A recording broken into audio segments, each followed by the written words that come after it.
কিরে, কি ব্যাপার বলতো তোর? বাইরে বেরোচ্ছিস না, সারাক্ষণ ঘরের মধ্যে মুখ গোমড়া করে বসে আছিস। আর ব্যাপারটা কি বলবি তো? কি আর বলবো ভাই, মন মেজাজ ভালো নেই রে। আর রোজগার পাতির অবস্থা না খুব একটা ভালো নয়। আরে ধুর, এখনকার দিনে আবার রোজগার নিয়ে কেউ ভাবে? তুই ঠিক কি বলতে চাইছিস বলতো? বলছি, তোর হাতে কি একটা স্মার্টফোন আছে? কেন থাকবে না, এই তো রয়েছে। ব্যাস, মার দিয়া কেল্লা। ওই ফোনটা নিয়ে ভিডিও বানা, তারপর ফেসবুক আর ইউটিউবে ছাড়। ওরে দু হাতে কামাবি। তোর তো মুখে এলো আর বলে দিলি ভিডিও বানা। কি ভিডিও বানাবো? যাতা ভিডিও বানালে লোকে দেখবে কেন?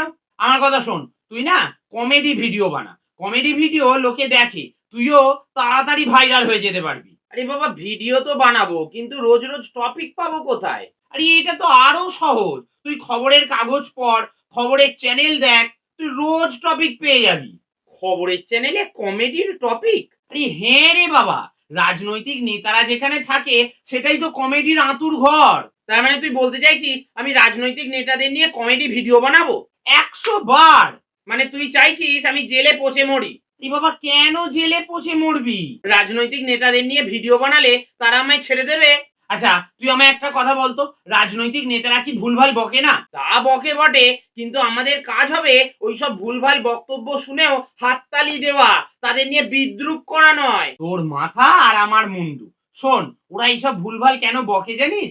যাতে আমরা ওদের নিয়ে জোকস বানাই, মিম শেয়ার করি, সেই কারণে। আরে ওরাও তো জানে বর্তমানে চাকরি বাকরি নেই, ওরা চাকরির ব্যবস্থাই করতে পারছে না, তাই ওরা ইচ্ছা করে এইসব ভুলভাল বকে, যাতে করে আমরা ওদের নিয়ে কমেডি করে ফেসবুক ইউটিউবে দিয়ে 2 পয়সা রোজগার করতে পারি। আরে তুই বিন্দাস বানা, কোনো চাপ নেই।